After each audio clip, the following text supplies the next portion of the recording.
I spent the year teaching English in India on a Fulbright Scholarship. So I was teaching 6th, 7th, and 8th graders.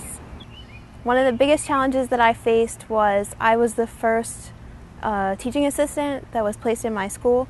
So the school didn't really know what to do with me. So a lot of my time was spent, negotiating and figuring out what is my role in the classroom. The concept of co-teaching is not something that they're familiar with, and a lot of American teachers aren't even really sure how to implement it properly. So a lot of it was negotiating with the bureaucracy and the system and figuring out how I can get a class small enough to run conversation classes in English with these students. So by the end of the year, I was able to carve out that kind of space in the school. So I didn't have as much conversation as I would have liked to, but I feel like I've hopefully paved the way for next year's group coming in. Everything that I've experienced outside of the U.S., inside of the U.S. since high school, comes back to them, really. The funding was a huge part of it, but a lot of it also comes from the community of Mr. Lehecka's support, the Lenfest themselves, even though we don't work directly with them. The legacy that they're leaving behind is phenomenal. It influenced where I went to college.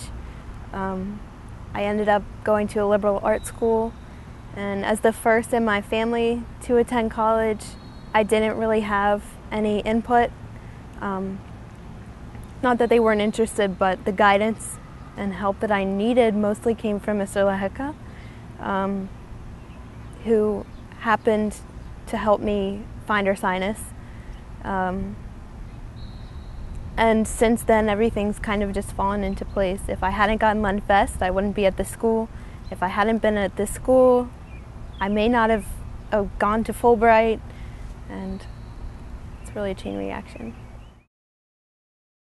Nothing that I say to Jerry and Marguerite could thank them enough. They are two amazing people. They've given me more than I could have ever asked for.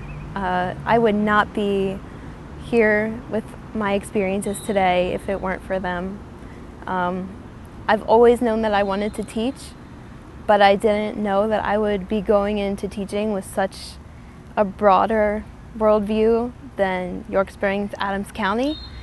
And I do hope to give these experiences back to my students to come. Thank you.